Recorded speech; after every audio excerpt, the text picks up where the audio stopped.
Introdução.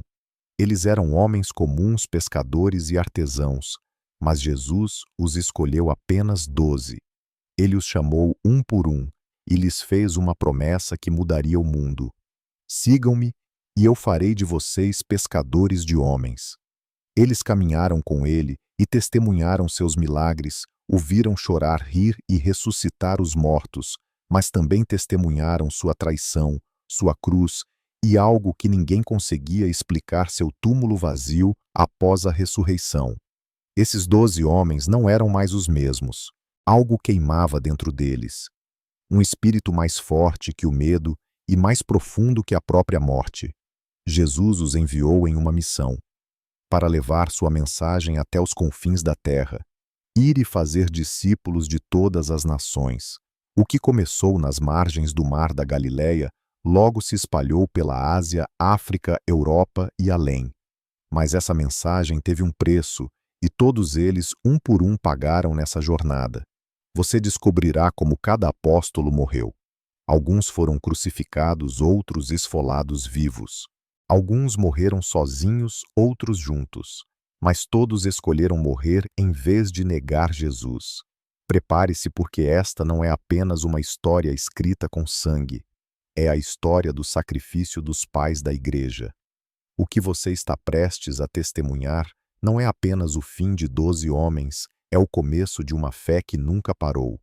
Stephen, o primeiro mártir, logo Estevão, mártir, cristão primitivo, seguiu-se. Apenas 2 anos se passaram desde a crucificação de Cristo, quando o primeiro discípulo morreu pelo que tinha visto. Seu nome era Estevão, e sua fé o levou a se tornar o primeiro grande mártir. Ele não era um dos 12. Ele não foi chamado na Galileia, nem compartilhou o pão na última ceia, mas pertencia àquela primeira comunidade que vivia com um novo fogo em seus corações. O Espírito Santo ardia dentro deles, e entre eles, Estevão irradiava o mais brilhante de todas as Escrituras. Ele o descreve como um homem cheio de graça e poder, realizando grandes maravilhas entre o povo. Mas não foi apenas o que ele fez. Foi o que ele disse. Estevão falou com uma autoridade que não vinha deste mundo. De sua boca derramou o nome de Jesus. Suas mãos curaram os enfermos e multidões o seguiram. Foi o suficiente para desencadear o ódio. Os líderes religiosos viram a mensagem de Cristo se espalhando descontroladamente e acreditaram. Estevão era o responsável. Então um grupo de homens da sinagoga, conhecidos como os Homens Libertos, se levantou contra Estevão. Eles o desafiaram, tentando debater com ele, mas falharam. Frustrados, recorreram ao engano, subornando falsas testemunhas para acusá-lo de algo grave, blasfemando contra Moisés e contra Deus. O boato se espalhou rapidamente. As pessoas ficaram agitadas e o arrastaram pelas ruas de Jerusalém diante do Sinédrio e o acusaram falsamente, como haviam feito antes com Jesus. Mas Estevão não tremeu, não se defendeu, não justificou suas ações. Ele abriu a boca e o céu falou através dele de Abraão, a Moisés do templo, aos profetas. Ele contou a história completa de Israel. Então, como um raio, ele falou a verdade que nenhum coração endurecido jamais quer ouvir. Vocês, pessoas de dura cerviz, vocês sempre resistem. O Espírito Santo, o Sinédrio, agitou-se furiosamente em seus assentos. Sua raiva aumentou à medida que Estevão continuou confrontando-os. Qual dos profetas seus ancestrais não perseguiram? Eles predisseram a vinda do justo, e no entanto vocês o traíram e assassinaram. O silêncio. Os membros do Sinédrio se despedaçaram. Tremeram de raiva e o ar ficou pesado. O destino de Estevão estava selado, mas então algo extraordinário aconteceu. Estevão elevou o olhar e viu o céu se abrirem diante dele, e lá acima, no trono do universo, estava Jesus, não sentado, mas de pé, pronto como se para recebê-lo em casa. Os olhos de Estevão se encheram de brilho. O medo desapareceu completamente e com a voz trêmula ele declarou: Eis que vejo os céus abertos e o Filho do Homem em pé à direita de Deus. O sinédrio irrompeu em gritos furiosos.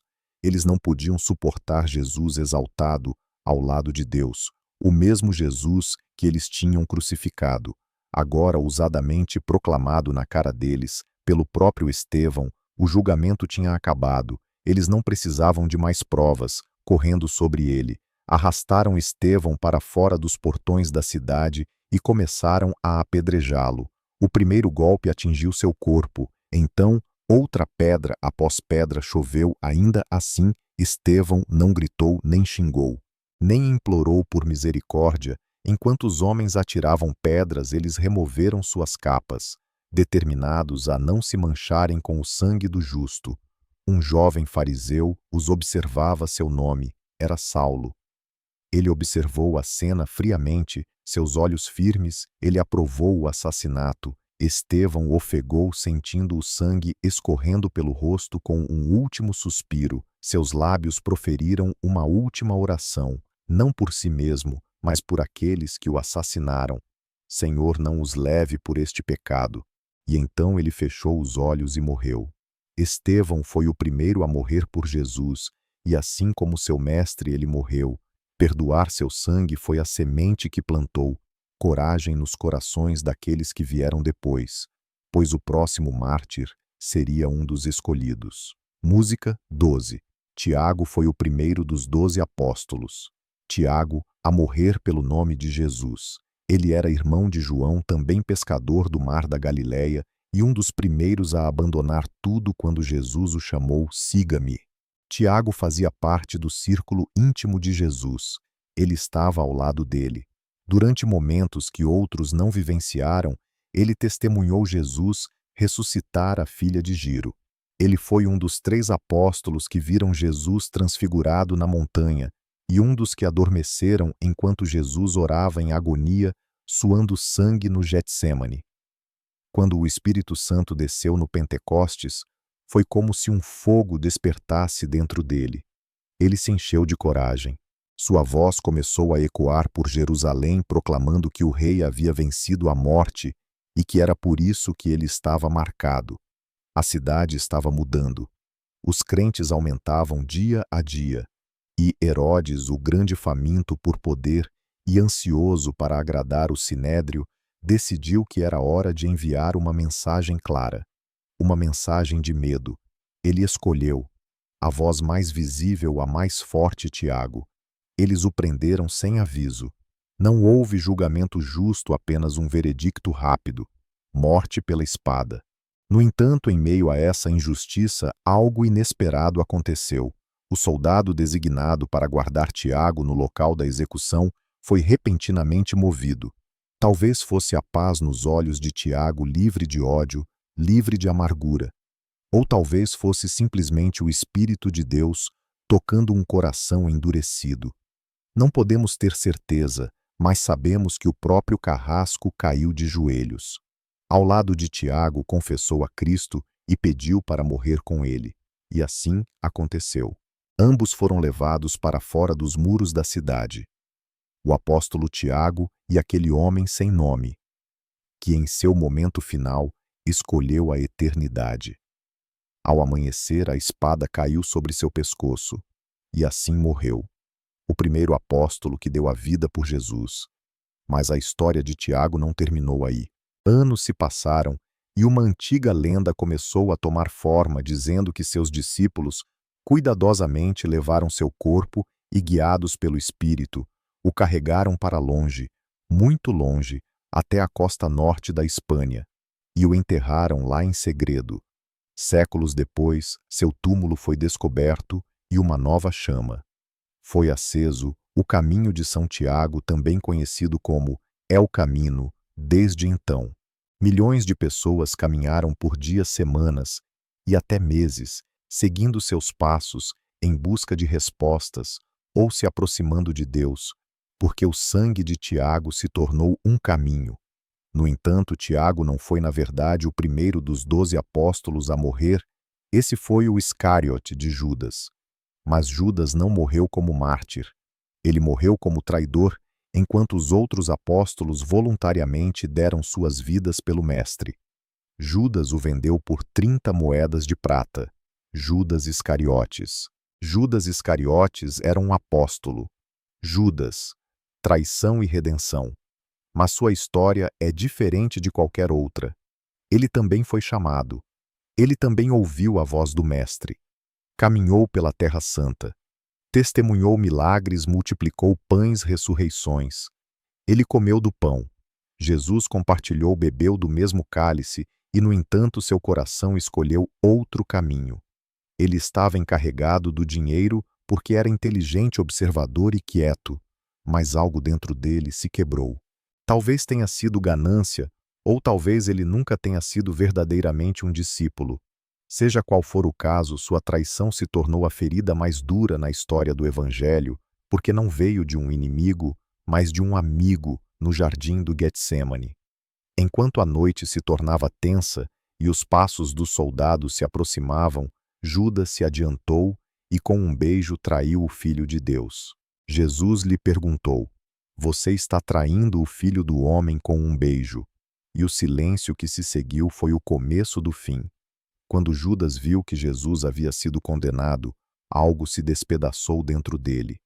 A culpa o invadiu como uma tempestade, e as moedas de prata que ele havia recebido em troca de sua traição pesaram muito sobre sua alma. Então ele foi ao templo, aos principais sacerdotes, e tentou devolver o dinheiro confessando: "Pequei traindo sangue inocente." Mas eles zombaram dele, respondendo: "O que nos importa? Isso é problema seu." E Judas jogou as moedas em o chão do templo sozinho e, envergonhado, ele deixou a cidade. E aqui a Bíblia nos dá duas versões de seu fim. O Evangelho de Mateus. O livro de Atos relata que ele caiu, seu corpo se abrindo ao atingir o chão. Dois relatos diferentes, mas a mesma conclusão trágica. As moedas que ele jogou fora foram usadas para comprar um campo. Um lugar ainda lembrado hoje como Akalodama, o campo de sangue. Judas não morreu como mártir ou proclamando Cristo. Ele morreu esmagado pela culpa. Seu nome permanece para sempre um símbolo de traição, mas sua história é mais do que isso. É um aviso porque não basta estar perto de Jesus, não basta conhecê-lo ou mesmo servi-lo. O que importa é dar a ele seu coração. Judas fazia parte do círculo íntimo de Jesus, mas nunca permitiu que Jesus o transformasse por dentro. E quando o teste finalmente chegou, ele escolheu o caminho mais escuro. De toda a sua morte, deixou um vazio a ser preenchido, pois Jesus havia escolhido 12, e agora um havia caído. A traição de Judas abriu a porta para um novo capítulo, o chamado de Matias. Matias não era um dos Matias dos 12 originais escolhidos por Jesus, mas ele estava lá desde o início, viajando ao lado dos discípulos, compartilhando sua fé e mantendo a mesma esperança. Após a traição de Judas, uma posição entre os apóstolos ficou vaga. O número 12 teve que ser restaurado. O círculo teve que ser restaurado. Os apóstolos oraram juntos. Senhor, tu que conheces os corações de todas as pessoas, mostra-nos qual destes 2 escolheste. Confiando na orientação do Espírito Santo, eles lançaram sortes. A sorte caiu sobre Matias. Matias começou a pregar com a mesma paixão radiante dos apóstolos originais, cheio de um fogo incontrolável. Por Cristo ele começou em Jerusalém e sua mensagem rapidamente se espalhou entre os crentes. Matias se adiantou para proclamar a verdade de Cristo por toda Jerusalém, testemunhando corajosamente sobre sua ressurreição e o amor redentor do Salvador.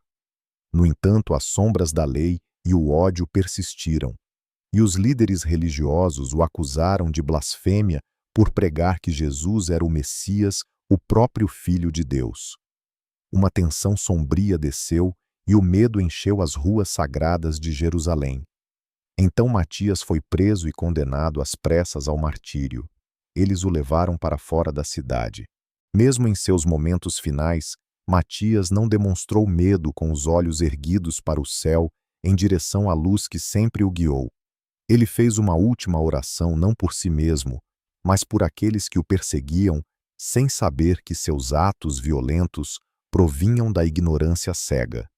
Matias foi apedrejado publicamente, e ao cair coberto de poeira e sangue, ainda olhando para o céu, um soldado romano se aproximou e com uma espada afiada cortou sua cabeça.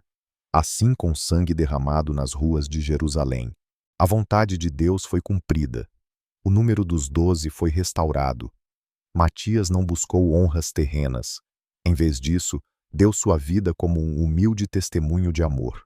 Após o martírio de Matias em Jerusalém, a chama do Evangelho continuou se espalhando. Para o norte, um dos que pregavam lá foi logo alcançado. André. O irmão de Pedro era um discípulo silencioso e um missionário incansável. André foi um dos primeiros a ouvir a voz do Mestre. De fato, antes de seguir Jesus, ele havia sido discípulo de João Batista. E quando João apontou para Jesus e proclamou: "Eis o Cordeiro de Deus", André acreditou nele e, cheio de entusiasmo, correu ao encontro de seu irmão Pedro, exclamando: "Encontramos o Messias." Daquele momento em diante, ele nunca mais olhou para trás. Ele não fazia parte do círculo íntimo como Pedro, Tiago ou João, mas André estava sempre presente sem buscar reconhecimento ou atenção. Após a ressurreição, sua voz se tornou poderosa. André pregou em lugares que ninguém mais queria ir. Ele viajou pela Ásia Menor, passando por Sítia, e finalmente chegou a Acaia, na região de Patras, Grécia. Lá em uma terra estrangeira, ele corajosamente se posicionou como testemunha do Deus vivo e por isso foi condenado. O procônsul da cidade, furioso com as muitas conversões provocadas por André, o prendeu e exigiu que parasse de pregar.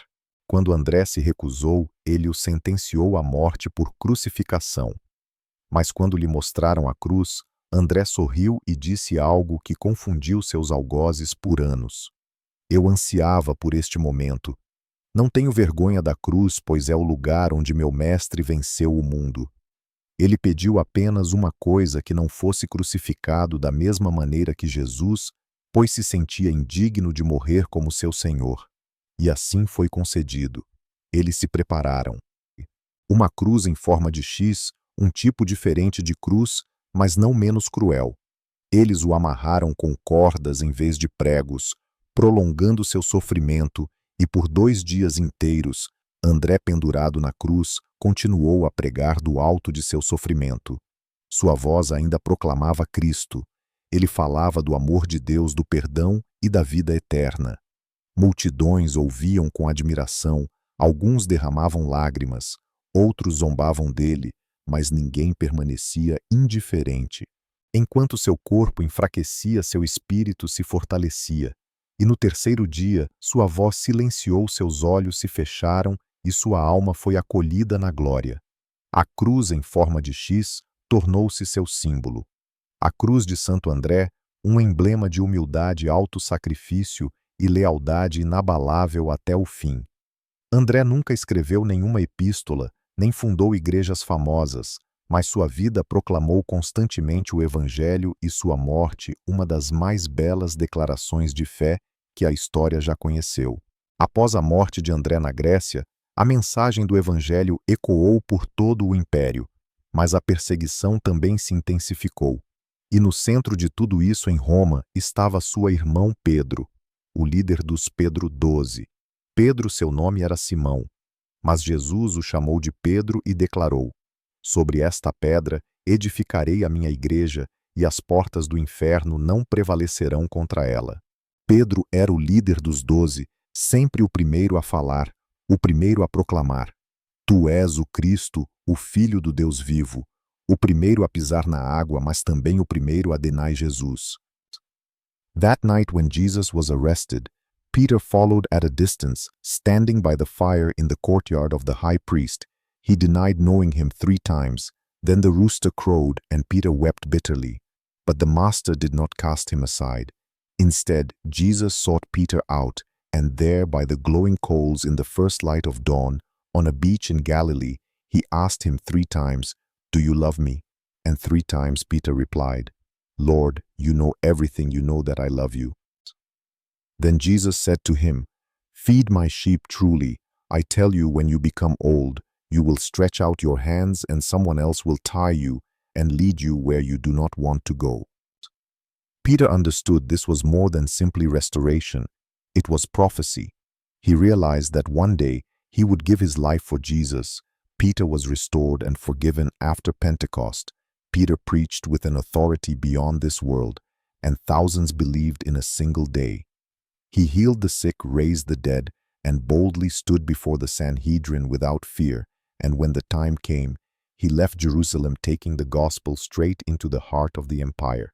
Rome itself, there in the city of Caesars, he founded a church destined to withstand centuries of persecution.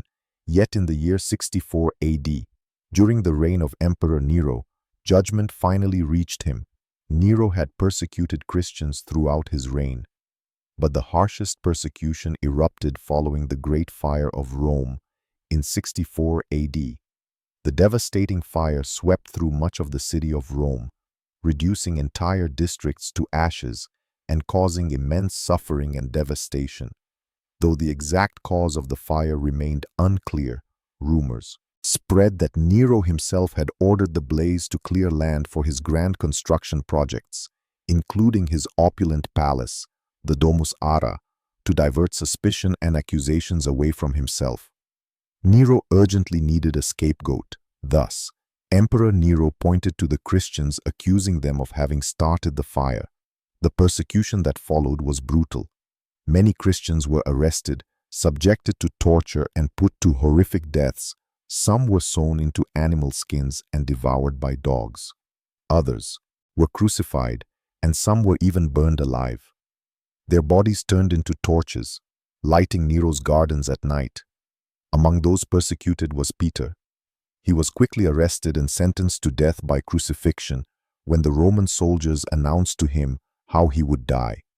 Peter made one final request: I am not worthy to die as my Lord did crucify me upside down. And so it happened on a dusty hill in Rome, the hill of the Vatican. They raised an inverted cross, and upon it they hung the Apostle Peter. He did not flee, nor scream, nor curse. Hanging upside down, Peter surrendered his spirit. His blood spilled onto the soil of an empire, determined to crush the gospel, unknowingly planting it deeper instead. Today, upon that same hill, stands one of the world's greatest churches, St. Peter's Basilica.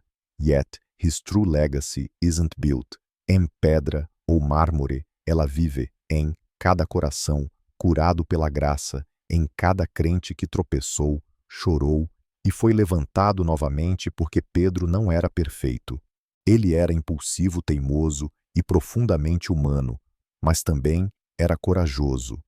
Ele foi perdoado e permaneceu fiel até o fim. Mas Pedro não foi o único apóstolo eliminado pelo imperador Nero. Paulo. Você se lembra de quando Estevão foi apedrejado até a morte? Um jovem fariseu assistiu a tudo se desenrolar. Seu nome era Saulo de Tarso. E se alguma vez houve um homem que incorporou o poder transformador do Evangelho, foi ele. Ele era um judeu zeloso, bem versado na lei, profundamente estudioso das Escrituras, um cidadão romano e um feroz inimigo de todos os que seguiam Jesus. Testemunhar o martírio de Estevão tornou-se o ponto de virada que o levou a perseguir a igreja implacavelmente. Ele invadiu casas, prendeu homens e mulheres e os arrastou à força para a prisão, mas mesmo isso não foi suficiente. Ele queria mais. Ele se aproximou do sumo sacerdote e solicitou cartas de autoridade, concedendo permissão para viajar a Damasco. Se houvesse seguidores de Cristo escondidos lá, ele os encontraria, homens ou mulheres. Não importava. Ele os acorrentava e os trazia de volta a Jerusalém. E então ele partiu acompanhado por seus homens. O sol nasceu ao meio-dia, quando de repente a estrada para Damasco explodiu com um brilho impossível. Era uma luz mais brilhante que 1000 filhos. Saulo caiu no chão, cego, atordoado, e de repente uma voz trovejou lá de cima: Saulo, por que você me persegue? Saulo ofegou tremendo e perguntou: Quem é você, Senhor? A voz respondeu: Eu sou Jesus, a quem você está perseguindo. E tudo mudou por 3 dias. Saulo não comeu nem bebeu. Ele não conseguia ver com os olhos, mas pela primeira vez ele começou a realmente ver com o coração. A partir daquele momento, um dos ministérios mais notáveis da história cristã começou. Paulo dedicou o resto de sua vida a um único propósito: proclamando que Jesus era o Messias, o Filho de Deus. Aquele que havia perseguido agora começava a pregar. Aquele que odiava agora começava a amar. E aquele que antes destruía igrejas começou a construí-las. Ele viajou mais longe do que qualquer outro apóstolo, viajando pela Ásia Menor, Grécia, Síria, Macedônia e Itália. Ele plantou igrejas em cidades estratégicas como Éfeso, Tessalônica, Filipos, Corinto e Roma. Ele pregou tanto para judeus quanto para gentios. Ele falou em sinagogas, mercados, prisões, navios, casas humildes e palácios imperiais onde outros viam perigo. Paulo viu oportunidade. Ele foi apedrejado em Lististra, chicoteado em Filipos, acorrentado em Jerusalém, mas ele nunca parou e Deus sempre o protegeu em uma de suas viagens a Roma. Paulo foi colocado a bordo de um navio como prisioneiro. O mar estava furioso e, apesar de seus avisos, o navio zarpou, mesmo assim. Por 14 dias, a tempestade os castigou implacavelmente. Os marinheiros jogaram sua carga ao mar, perderam o rumo e quase perderam toda a esperança. Mas em meio ao caos, Paulo se levantou e disse: Nenhum de vocês perderá a vida, porque esta noite um anjo de Deus a quem pertenço e a quem sirvo apareceu diante de mim. E assim aconteceu. O navio encalhou perto de uma ilha chamada Malta, e embora o navio tenha se despedaçado, nenhuma vida foi perdida. Uma vez em terra, os moradores locais os receberam calorosamente. Eles fizeram uma fogueira para mantê-los aquecidos. Enquanto Paulo recolhia gravetos, uma cobra de repente saltou da pilha de lenha, agarrou-se à sua mão e o mordeu. Os olhos do ilhéu se arregalaram de horror. Eles sabiam exatamente o que aquilo significava. Era uma víbora mortal. Eles esperaram ansiosamente para ver seu rosto empalidecer, seus joelhos cederem e seu corpo desabar. Mas Paulo simplesmente sacudiu a cobra para dentro do fogo e continuou falando como se nada tivesse acontecido. Ele não inchou, desabou ou morreu. O espanto encheu a ilha e eles começaram a louvá-lo, acreditando que ele era um deus. Paulo não aceitou a adoração deles. Ele não os deixou se ajoelhar diante dele. Em vez disso, ele falou sobre Cristo, pregou o evangelho e com suas próprias mãos curou muitos doentes na ilha, mostrando claramente que não era ele quem curava, era Cristo dentro dele. Quando o inverno terminou, os romanos permitiram que Paulo continuasse sua jornada. E, finalmente, após as tempestades, naufrágios e milagres, ele chegou a Roma, mas não chegou como um pregador livre, mas como um prisioneiro. Ainda assim, nem correntes, nem muros, nem guardas conseguiram silenciá-lo. De lá, ele escreveu cartas das celas da prisão. Carcereiros convertidos pregaram diante de reis e orientaram discípulos que levariam seu legado muito além de sua vida. Paulo não era um dos 12, mas suas palavras se tornaram escrituras, e suas cartas permanecem uma parte viva do Novo Testamento. Quando finalmente chegou a Roma, não como um homem livre, mas como um prisioneiro, continuou a fazer o que sempre fizera, proclamando o Evangelho por 2 anos em prisão domiciliar. Acolhia a todos que vinham a ele. Mas depois que Roma pegou fogo, quando Nero acusou os cristãos de causarem o grande incêndio, ele decidiu silenciar seus líderes. Primeiro Pedro foi crucificado, e agora era a vez de Paulo, porque Paulo era um cidadão romano. Ele não podia ser crucificado. Em vez disso, foi condenado à morte por decapitação. Eles o levaram para fora da cidade pela Via Oense, para um local isolado onde as execuções eram realizadas, longe das multidões. Paulo não fugiu. Ele sabia que sua hora havia chegado. De uma cela úmida, ele escreveu sua última carta ao seu filho espiritual Timóteo, dizendo: Combati o bom combate, terminei a corrida e guardei a fé. Agora, a coroa da justiça me aguarda. Então, com a calma confiança de quem confia sua alma nas mãos de seu senhor, Paulo inclinou a cabeça, a espada caiu, e seu espírito se elevou aos céus. Paulo não era um dos 12, mas se tornou um pilar fundamental do cristianismo até hoje. Suas epístolas continuam a guiar o povo de Deus, e seu testemunho proclama com ousadia uma verdade eterna. Não sou mais eu quem vivo, mas Cristo que vive em mim. Mas enquanto Paulo enfrentava a execução em Roma, no coração do império, outra morte mais silenciosa se desenrolava na cidade santa de Jerusalém, a mesma cidade que crucificou o Mestre e matou Estevão. Agora levantava a mão contra um líder da igreja local, Tiago, o Menor. Seu nome era Tiago, o Menor. Tiago, filho de Alfa. Nas listas dos 12 apareceu discretamente, sem milagres espetaculares, sem títulos de prestígio, mas sua vida falou muito por meio de sua fidelidade silenciosa. Ele era conhecido simplesmente como Tiago, o menor daqueles homens que não precisavam de atenção para alcançar a verdadeira grandeza após a ressurreição. Enquanto muitos discípulos viajavam para terras distantes, Tiago permaneceu em Jerusalém, onde tudo começou. Tornou-se um líder da igreja incipiente, enquanto outros fugiam da perseguição. Tiago permaneceu para trás, confortando, guiando e ensinando.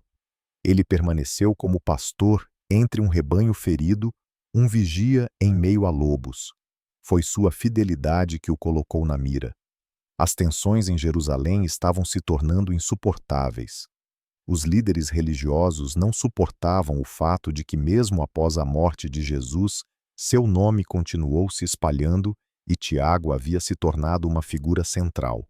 Então, eles o prenderam em plena luz do dia, diante da multidão que o observava, que o conhecia, antes dos crentes que o amavam. Eles o levaram até o pináculo do templo, seu ponto mais alto.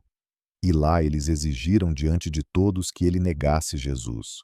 Eles ofereceram sua vida em troca de seu silêncio. Mas Tiago recusou-se a ser intimidado, permanecendo no alto do templo. Ele ergueu a voz e, em vez de se retratar, proclamou com ousadia: Jesus, o Filho do Homem, está sentado à direita do Pai e voltará em glória. O templo estremeceu, a multidão se agitou e os líderes gritaram de fúria. Então, de repente, o empurraram para o vazio. Tiago caiu, seu corpo bateu contra uma pedra, mas ele não morreu por causa do pó, sangrando mal, respirando. Tiago se ajoelhou e orou assim como Jesus havia orado. Por aqueles que o assassinaram, Senhor, perdoa-os, eles não sabem o que estão fazendo. Mas não havia tempo para mais nada. Um homem correu em sua direção segurando uma clava e, com um golpe brutal na cabeça, tirou sua vida. Assim morreu Tiago, o menor, com uma oração nos lábios e perdão no coração. Seu sangue se misturou com o pó do templo, o mesmo lugar onde tantos profetas foram rejeitados e onde o próprio Filho de Deus havia sido condenado. Com o sangue de Tiago ainda fresco nas pedras do templo, o evangelho continuou se espalhando para o leste, e lá em terras distantes, 2 apóstolos pregaram lado a lado. Mas foi lá também, enquanto semeavam a palavra em solo hostil, que eles juntos encontraram seu martírio. Judas Tadeu. Judas, e por essa razão, ele escolheu se chamar Tadeu para nunca ser confundido com o traidor. Ele era um dos 12, e após a ressurreição, quando os apóstolos se dispersaram pelo mundo, Judas Tadeu partiu para o leste, pregou por Samaria, Síria, Mesopotâmia e finalmente chegou à Pérsia, uma terra onde a fé cristã representava uma ameaça aos ídolos de pedra e aos poderes estabelecidos. Por meio de sua humildade e determinação, ele trouxe muitos à fé, até mesmo nobres e pessoas que nunca tinham ouvido o nome de Jesus. Então, os sacerdotes pagãos o acusaram e o entregaram às autoridades como um encrenqueiro. Ele foi preso, espancado e ameaçado. Ele nunca recuou. Eles o levaram junto com outro apóstolo, Simão o Zelote. Juntos, eles enfrentaram o martírio. Judeu Tadeu foi brutalmente espancado com uma clava de ferro. Seu corpo caiu. Mas sua fé manteve-se forte. E como se essa punição não bastasse, ele foi decapitado, e assim seu sangue foi derramado em terras estrangeiras longe de Jerusalém, mas sob o olhar atento do céu.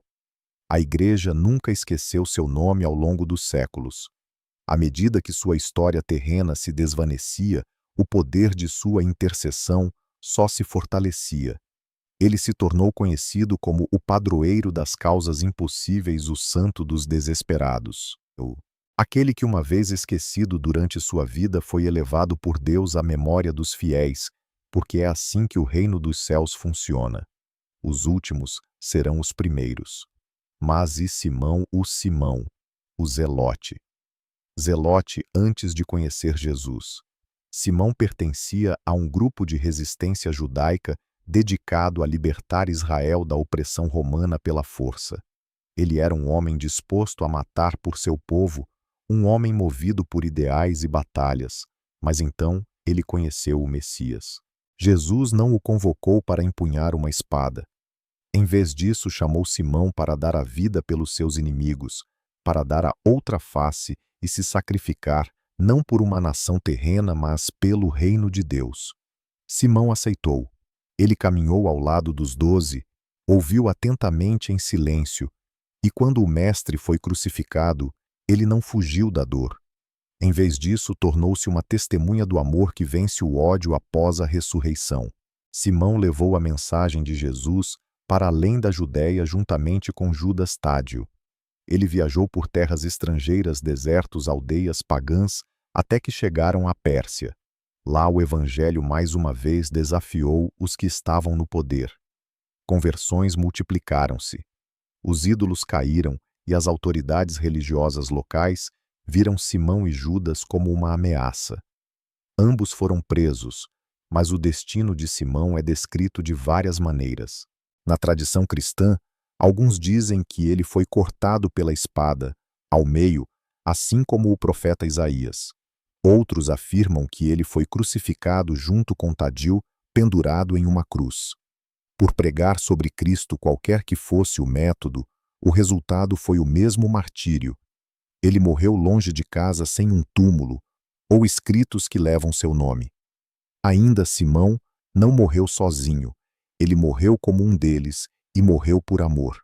As mortes de Tadeu e Simão em terras persas deixaram uma marca profunda. Mas a missão não parou, pois alguns caíram. Outros seguiram em direção a novos horizontes. Música Mateus. Coletor de impostos que se tornou apóstolo Mateus. Seu nome de batismo era Levi, filho de Alfos, e ele era um coletor de impostos. Trabalhava para Roma, arrecadando dinheiro de seus parentes judeus, e é por isso que para seu povo ele era um traidor, um ladrão, um traidor. Mas um dia, na rotina fria e corrupta de sua vida, Jesus passou. Jesus olhou para ele e disse apenas 2 palavras: siga-me. Mateus não fez perguntas. Ele simplesmente se levantou e o seguiu daquele dia em diante. Mateus testemunhou milagres e parábolas. As tempestades se acalmaram e até os mortos foram trazidos de volta à vida. Ele ouviu as palavras do Sermão da Montanha. Viu compaixão refletida nos olhos de Jesus, enquanto olhava para os rejeitados, e finalmente entendeu que ele próprio havia sido salvo de sua própria escuridão após a ressurreição.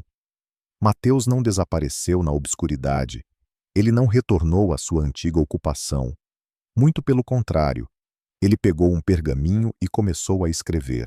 Seu evangelho era destinado aos judeus, seu próprio povo, aqueles irmãos que ainda aguardavam o Messias, sem perceber que ele já havia vindo. Mateus escreveu sistematicamente com atenção cuidadosa aos detalhes, guiando seus leitores da promessa ao cumprimento, provando claramente que Jesus era o Cristo, o Filho de Deus, o Rei que os profetas predisseram. Mas ele não se limitou a escrever. ele pregou também. Ele viajou para a Etiópia, Pérsia e outras terras da África e da Ásia, espalhando as boas novas em lugares remotos, onde o nome de Jesus nunca havia sido pronunciado, até que um dia, enquanto celebrava a missa, eles o cercaram. Líderes religiosos da região, enfurecidos com as muitas conversões, acusaram Mateus de subverter suas tradições falando contra seus deuses e proclamando um reino que não podiam ver eles, o atacaram violentamente. Alguns relatos dizem que ele foi apedrejado até a morte. Outros afirmam que ele foi brutalmente esfaqueado com uma espada enquanto celebrava a Eucaristia. Mas todos os relatos concordam em uma coisa: ele morreu com os olhos fixos em Cristo. Ele nunca deixou a cruz que havia voluntariamente carregado naquele dia à mesa do cobrador de impostos. Ele morreu como viveu desde então, chamado à obediência. Hoje, milhões leem as palavras que ele escreveu em seu Evangelho, sem perceber que cada linha veio de um homem que desistiu de tudo para seguir o Mestre. Porque Mateus não escreveu apenas sobre Jesus, ele morreu por ele, e seu sangue derramado longe de casa permanece um testemunho eterno de que ninguém está fora do alcance da graça. Após Tadeu, apóstolo, menos conhecido a morte de Mateus, o Evangelho continuou se expandindo, cruzando fronteiras além da África e da Pérsia, avançando para terras cada vez mais distantes e hostis. Um dos aqueles corajosos o suficiente para ir até os confins da terra se tornaria o próximo a ser silenciado. Tomé, o apóstolo duvidoso. A história do duvidoso se lembra dele por aquele momento após a ressurreição, quando os outros discípulos declararam: "Vimos o Senhor." E ele respondeu: "A menos que eu veja as marcas dos pregos em suas mãos, e coloque meu dedo onde estavam os pregos, e coloque minha mão em seu lado, não acreditarei." No entanto, essa frase não foi o fim de sua história, foi o começo. 8 dias depois, Jesus apareceu. Mais uma vez, e desta vez, Tomé estava lá. O mestre não o rejeitou, ele simplesmente estendeu as mãos e disse: "Coloque o dedo aqui, pare de duvidar e acredite." Naquele momento, Tomé, quebrantado por dentro, caiu de joelhos. Ele não precisava tocar, ver, era o suficiente, e proferiu uma das confissões mais poderosas de todas as Escrituras: "Meu Senhor e meu Deus." Daquele dia em diante, Tomé nunca mais duvidou. Depois do Pentecostes, ele viajou mais longe do que quase qualquer outro apóstolo, enquanto os outros pregavam por toda a Ásia Menor e Europa. Tomé viajou para o leste através da Pérsia até a Índia. Sim, o discípulo que uma vez duvidou foi o mesmo que levou o Evangelho às terras mais distantes, lá no que hoje é Chennai. Ele fundou comunidades cristãs, batizou novos crentes, estabeleceu igrejas e tornou-se amplamente honrado pela verdade. Mas pregar Cristo em uma terra de ídolos não era seguro. As conversões deixaram os líderes religiosos locais confortáveis. Eles o observaram, o ameaçaram e um dia esperaram por ele enquanto Tomé orava no topo de uma colina sagrada. De repente, eles o cercaram e com várias lanças o perfuraram com raiva. Seu corpo caiu no chão e seu sangue encharcou a mesma terra que ele havia semeado profundamente com a mensagem do Evangelho, e assim ele morreu ajoelhado em oração firme até seu último suspiro. O homem que uma vez disse: "A menos que eu veja, não acreditarei", acabou dando sua vida por aquilo em que acreditava de todo o coração. Seu túmulo permanece na Índia até hoje. Milhões o honram como o apóstolo que levou a fé a cantos esquecidos, como o homem que antes precisava da visão, mas depois viveu somente pela fé. Depois que Tomé morreu na distante Índia, outro apóstolo já caminhava por esses mesmos caminhos difíceis, atravessando a Ásia e proclamando o nome de Cristo a culturas desconhecidas. E ele logo enfrentaria uma das mortes mais cruéis de Bartolomeu, Bartolomeu, antes de encontrar Jesus.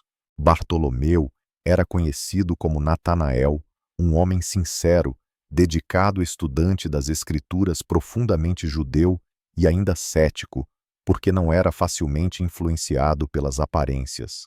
Na primeira vez que ouviu que o Messias poderia vir de um lugar tão pequeno e insignificante como Nazaré, sua resposta instantânea foi contundente: pode algo de bom sair de Nazaré? Era uma pergunta cheia de dúvidas, mas também profundamente honesta. Natanael nunca fingiu ter fé, nem seguiu os outros apenas pelas aparências ou pela pressão dos colegas. Então, um dia, seu amigo Filipe Jesus olhou diretamente para ele e disse: aqui está realmente um israelita, um homem sem dolo. Atônito, Natanael respondeu: como você me conhece? E Jesus respondeu com palavras gentis que dissiparam toda a sua descrença diante de Filipe. Te chamei quando você estava debaixo da figueira. Eu te vi. Ninguém sabia o que Natanael tinha orado, o que pensava ou sentia debaixo daquela figueira, ninguém exceto Deus. Então, seus olhos arregalados de espanto, ele confessou: Rabi, você realmente é o Filho de Deus, você é o Rei de Israel. Daquele dia em diante, Bartolomeu nunca mais o abandonou após a ressurreição, quando os apóstolos foram enviados para espalhar o Evangelho por todo o mundo. Bartolomeu viajou além das fronteiras familiares. Ele pregou na Arábia Pérsia, Índia, Mesopotâmia e finalmente na Armênia. Lá, ele levou a mensagem de Cristo a um povo escravizado pela idolatria. Sua pregação não passou despercebida. Muitos se converteram, até mesmo aqueles dentro da casa real. Isso selou seu destino. Sacerdotes pagãos, vendo seu poder se esvair, o acusaram de rebelião espiritual. Eles o aprisionaram não apenas para executá-lo, mas para destruí-lo completamente. Eles queriam apagar seu corpo, sua imagem e seu legado para servir como um aviso do destino que aguardava qualquer um que desafiasse deuses de pedra. Assim começou um dos martírios mais brutais da história cristã. Ele foi esfolado vivo. Sua pele foi arrancada enquanto ele ainda respirava. Seu coração ainda batia e seus lábios ainda oravam. Depois ele foi decapitado. Seu corpo foi enterrado em terras estrangeiras, mas seu testemunho ficou para sempre gravado na história. Ao longo dos séculos, artistas cristãos começaram a retratá-lo segurando uma faca na mão, ou até mesmo agarrando a própria pele, como um símbolo do preço que pagou por sua fidelidade, porque Bartolomeu morreu com o rosto erguido para o céu, o mesmo rosto que um dia o próprio Jesus contemplou e declarou sem dolo uma verdade que permaneceu até o fim. No entanto, após o martírio de partir o coração de Bartolomeu, ninguém podia prever que o próximo apóstolo a cair seria seu amigo Filipe, o mesmo homem que o apresentou a Jesus na Galileia. Filipe era de uma pequena Filipe, evangelista e discípulo vila de pescadores no norte da Galileia, e lá ele viu Jesus pela primeira vez quando o chamou. Filipe não hesitou, seu coração incendiou-se. Ele correu para encontrar seu amigo Natanael, aquele que mais tarde seria conhecido como Bartolomeu, e lhe disse animadamente: encontramos aquele sobre quem Moisés escreveu na lei, aquele descrito pelos profetas, Jesus, filho de José de Nazaré. E quando Natanael expressou dúvidas, Filipe não discutiu e não o persuadiu com raciocínios elaborados. Em vez disso, ele simplesmente ofereceu uma frase que mudaria para sempre seus destinos. Venha e veja que Filipe era humilde, direto e cheio de convicção de que ele estava lá quando Jesus alimentou 5.000 pessoas. E mais tarde, após a ressurreição, Filipe não permaneceu em Jerusalém. Ele levou o evangelho para o norte e para o oeste, pregando na Síria, Ásia Menor, e finalmente chegando a Hierópolis, uma cidade grega repleta de templos dedicados a deuses pagãos. Ele tinha visto em muitos outros lugares a luz do evangelho começar a penetrar a escuridão. Filipe pregou apaixonadamente com sabedoria e clareza. Jesus é o Filho de Deus. Ele ressuscitou e somente ele é o caminho. Muitos creram, incluindo a esposa do procônsul romano. Ela secretamente procurou Filipe ansiosa para aprender mais sobre esse Jesus de quem ele falava. Filipe compartilhou com ela sobre a cruz e o perdão sobre um reino eterno, e um Deus que não exigia rituais ou sacrifícios, mas que se tornou o próprio sacrifício. Suas palavras tocaram fundo em seu coração naquela mesma noite. Ela creu e foi batizada. Quando seu marido, o procônsul, descobriu isso, ele explodiu em raiva. Como um estranho, um pregador sem patentes, sem armas e sem soldados, poderia ter conquistado o coração de sua esposa? Ele viu isso como heresia, uma humilhação pessoal. Em uma fúria furiosa, ele ordenou que Filipe fosse preso e condenado publicamente, não apenas como punição, mas como um espetáculo de advertência para todos. Eles queriam silenciá-lo, mas não conseguiam nem mesmo acorrentado. Filipe continuou falando sobre Cristo. A sentença foi proferida, alguns dizem. Ele foi apedrejado publicamente pelos líderes religiosos da cidade.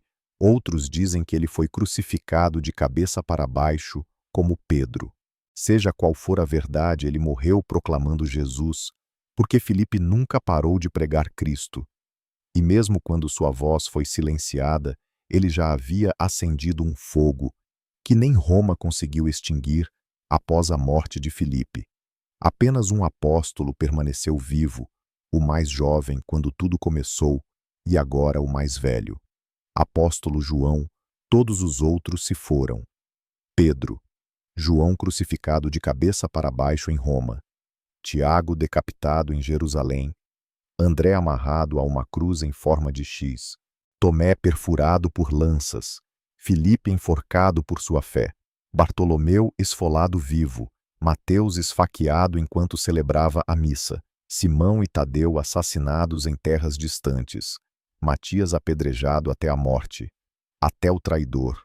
Morreu por sua própria escolha. Apenas um permaneceu, João, o mais jovem de todos. E agora o último ancião remanescente. Ele sozinho ainda se lembrava vividamente o rosto do Mestre, pois João tinha testemunhado tudo isso ao lado de seu irmão Tiago. Ele foi chamado por Jesus enquanto consertava redes no mar da Galileia.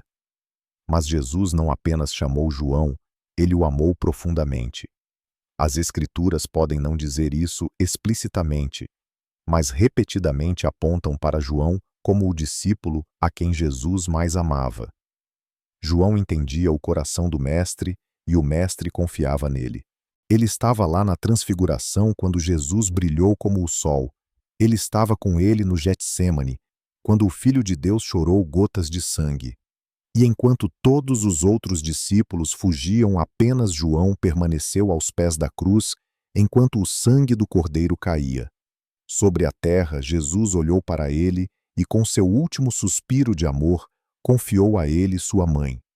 Mulher, aqui está seu filho, e para o discípulo aqui está sua mãe.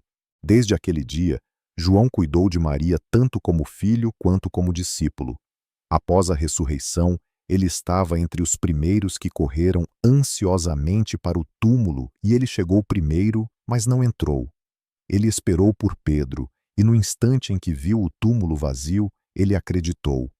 Com o passar dos anos, continuou seu ministério, expandiu-se, viajou, pregou, escreveu e se tornou um pai espiritual para muitas igrejas, especialmente em Éfeso. Ele foi o único apóstolo que ainda não morreu como mártir. Isso não significa que ele não tenha sofrido, pois João viveu mais do que todos eles, mas também os viu morrer um por um. Assistiu seus amigos, seus irmãos missionários sendo mortos, mas ele permaneceu. Ele suportou a solidão de alguém que testemunhou demais, e ele também foi preso e perseguido. Ele foi levado a Roma, onde o imperador Domiciano procurou silenciá-lo e executá-lo da maneira mais brutal imaginável, jogando-o em uma panela de óleo fervente.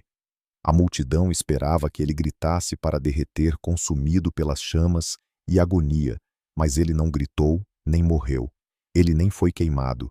Ele saiu daquele caldeirão, assim como Daniel emergiu da cova dos leões. Completamente ileso, ele saiu sem uma única queimadura. como se o próprio fogo reconhecesse um corpo já cheio do Espírito Santo. Os romanos não tinham ideia do que fazer com ele e temiam sua sobrevivência milagrosa. Poderia tornar-se um sinal divino. O império decidiu, em vez disso, fazê-lo desaparecer, enviando-o para longe, e então o exilaram para uma ilha isolada, rochosa e desolada, a ilha de Patmos. Lá, cercado pela solidão, vento e mar, Deus falou novamente. E foi naquela ilha, no dia do Senhor, que João recebeu uma visão diferente de tudo o que os olhos humanos já haviam testemunhado antes. Um dia, enquanto orava sozinho naquela ilha, ele ouviu uma voz que soou como uma trombeta atravessando os céus, declarando: Eu sou o Alfa e o Ômega, o primeiro e o último. João congelou seu coração, batendo forte. De repente, ele não estava mais na ilha. O céu se abriu diante dele. E então ele o viu. Ele viu Jesus, mas não o Jesus do qual se lembrava. Ele era um fogo ardente, glorioso, eterno. Eu vi alguém semelhante ao Filho do Homem, vestido com uma túnica que chegava até os pés. Sua cabeça e seus cabelos eram brancos como pura lã. Seus olhos eram como fogo ardente. Seus pés eram como bronze polido, e sua voz como o rugido som de águas correntes. Dominado por esta revelação, João caiu no chão. Mas então, Jesus gentilmente colocou a mão em seu ombro e disse: Não tenha medo, eu sou o vivo. Eu estava morto, mas eis que estou vivo para sempre, e possuo as chaves da morte e do Hades. E naquele exato momento, o céu se abriu com sua mensagem. Deus revelou a ele o destino final da humanidade e sua glória eterna, instruindo-o a escrever tudo o que viu. Então João escreveu o livro do Apocalipse.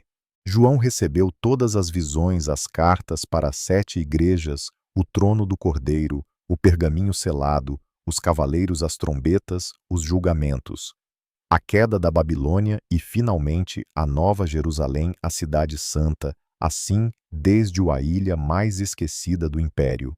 João escreveu as palavras que se tornariam o último livro da Bíblia. João passou anos em Patmos, anos de solidão, anos cheios de visões, até que um dia o exílio terminou. O imperador Domiciano havia morrido, e seu sucessor permitiu que os exilados retornassem para casa. Quando ele chegou, os cristãos da Ásia Menor encontraram João com lágrimas e alegria avassaladora. Os anciãos das igrejas o abraçaram enquanto os crentes o olhavam com admiração. Ele era a última testemunha viva que havia caminhado com Jesus.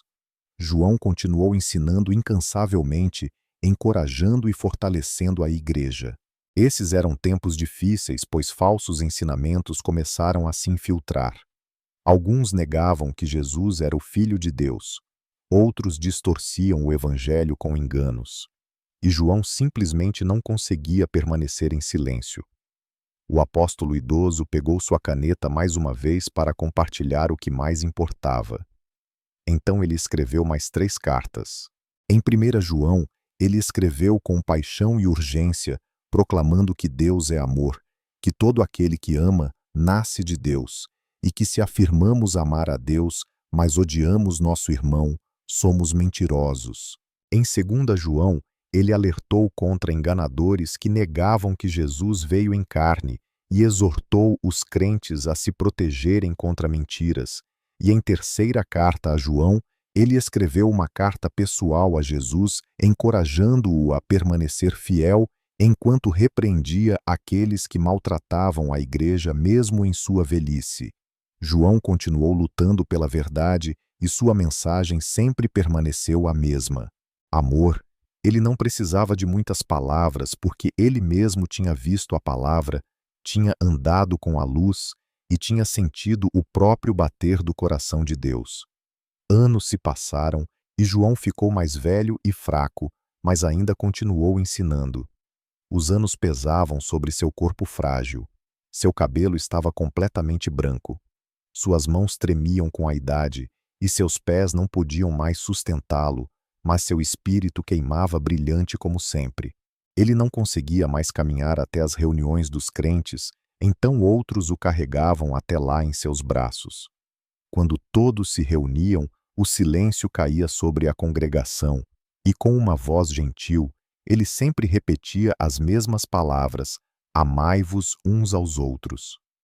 No início as pessoas ouviram atentamente, mas como ele repetia as mesmas palavras várias vezes, alguns começaram a se perguntar por que ele sempre dizia a mesma coisa. Um dia, um de seus discípulos perguntou a ele: Mestre, por que o Senhor sempre nos diz isso? João sorriu e respondeu: Porque é o mandamento do Senhor, e se o Senhor cumprir isso, será suficiente. Dias se passaram semanas, se transformaram em meses, e uma noite João, com quase 100 anos, fechou os olhos pela última vez. A última testemunha de Cristo partiu em paz para Éfeso, cercado por seus discípulos. Ele foi o único apóstolo a morrer de velhice, a testemunha que sobreviveu a tudo e deixou aberta para nós a porta do céu. Assim partiu o último dos 12. A última testemunha, o filho adotivo de Maria, o profeta do Apocalipse, mas ele deixou sua mensagem viva nas Escrituras, onde nos deu as duas frases finais de toda a Bíblia. Aquele que testifica essas coisas diz: Certamente venho em breve. Amém. Vem, Senhor Jesus. Que a graça de nosso Senhor Jesus Cristo esteja com todos vocês. Amém. Espero que este vídeo nos lembre de tudo o que devemos a esses 12 homens que deram suas vidas. Mensagem final. Considerações finais.